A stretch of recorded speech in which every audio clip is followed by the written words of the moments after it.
తెలంగాణలో కాంగ్రెస్ ప్రభుత్వం వచ్చిన తర్వాత పాలనలో అధికారుల్లో చాలా మార్పులు జరుగుతున్నాయి.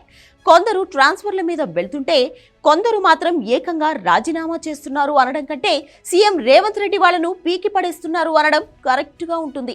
గత ప్రభుత్వంలో అధికారాన్ని మించి కేసీఆర్ కోసం పనిచేసిన అందరూ అధికారులు వరుసగా పదవులకు రాజీనామా చేయాల్సి వస్తోంది.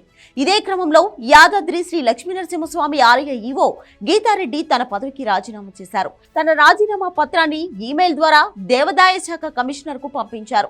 2014లో గీతారెడ్డి యాదాద్రి ఆలయ ఈవోగా బాధ్యతలు చేపట్టారు. కానీ అప్పటికే రెవెన్యూ శాఖలో కీలక బాధ్యతలు నిర్వహిస్తున్నారు గీతారెడ్డి.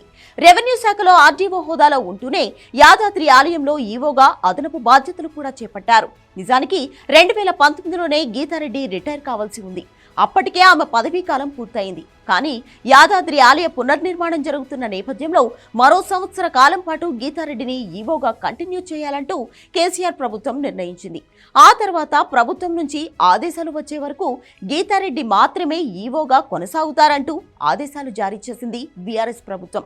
దీంతో అప్పటి నుంచి యాదాద్రి ఈవోగానే కొనసాగుతున్నారు గీతారెడ్డి. కేసీఆర్ కు అత్యంత సన్నిహితురాలుగా ఉన్న గీతారెడ్డికి పేరుంది. తన కూతురుతో సమానంగా గీతారెడ్డిని కేసీఆర్ చూసుకుంటారు అని చాలా మంది అంటుంటారు. ఈ చనువు కారణంగానే రిటైర్ అయ్యాక కూడా గీతారెడ్డి పదవిలో కొనసాగారనే అపవాదు కూడా ఉంది. బహుశా ఇదే కారణం అనుకుంటా కాంగ్రెస్ ప్రభుత్వం అధికారంలోకి వచ్చిన వెంటనే గీతారెడ్డి జాబ్ కూడా పోయింది. వెంటనే గీతారెడ్డి రాజీనామా చేయాలంటూ ప్రభుత్వం ఆదేశించింది. దీంతో తన రాజీనామాను కమిషనర్కు పంపారు గీతారెడ్డి.